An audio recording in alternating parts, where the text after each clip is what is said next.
KCB തന്നൊരു current bill ഞാൻ കാണിച്ചു തരാം. ഇതിലും ഭേദം KCB വേറെ വല്ല ഈ പണി അറിയാവുന്നവർക്ക് കൊടുക്കുന്നതാണ്.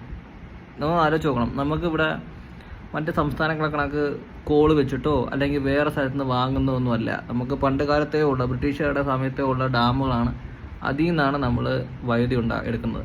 ഏറ്റവും വലിയ കുഴപ്പമെന്ന് വെച്ച് കഴിഞ്ഞാൽ ഇവിടെയുള്ള ഉദ്യോഗസ്ഥർ അവിടെ നിന്നുള്ള അഴിമതി കാര്യങ്ങളാണ്. ഇതൊക്കെ ഒരു ഡിജിറ്റലാക്കി എടുത്തു കഴിഞ്ഞാൽ നമ്മൾ ചെയ്യുന്ന കാര്യങ്ങൾ, എത്ര മീറ്റർ റീഡിംഗ് ഉണ്ട്, എന്തൊക്കെ സാധനങ്ങൾ പർച്ചേസ് ചെയ്യുന്നത്, അവരുടെ ശമ്പളം എത്ര, എല്ലാ കാര്യങ്ങളും ഡിജിറ്റലാക്കി കഴിഞ്ഞാൽ എല്ലാ കാര്യവും ശരിയാവും. പക്ഷേ അതിവിടെ നടക്കത്തില്ല. കാരണം അതാണ് കേരളം എന്ന് പറയുന്നത്. എനിക്കൊന്നും പറയാനില്ല. ഇങ്ങനെ പോവുകയാണെങ്കിൽ അധിക കാലം കേരളത്തിലെ ആൾക്കാർക്ക് ജീവിക്കാൻ പറ്റും. ആലോചിച്ച് നോക്കുക, മാസം 6,000 10,000 രൂപയൊക്കെ നമ്മൾ KCBക്ക് ബില്ലടയ്ക്കാന്ന് പറഞ്ഞാൽ ഇതൊന്നും പറയാനില്ല. ഇതിനും ഭേദം ആ സർക്കാരിനോട് പറയുന്നതാണ്, രാജിവെച്ച് പൊക്കൂടെ. വെറും 140 MLA ഉള്ള ഒരു ചെറിയൊരു സംസ്ഥാനമാണ് നമ്മൾ. 140 എഡ്യൂക്കേറ്റഡ് ആയ IAS ഓഫീസറോ എത്രയോ പേരുണ്ട് നമുക്ക്. അത്ര എഡ്യൂക്കേറ്റഡ് ആയ നല്ല നല്ല ആൾക്കാർ വന്നു കഴിഞ്ഞാൽ നമ്മുടെ സമൂഹം രക്ഷപ്പെടും. അല്ലാന്നുണ്ടെങ്കിൽ വലിയ ബുദ്ധിമുട്ടായിരിക്കും. That's it.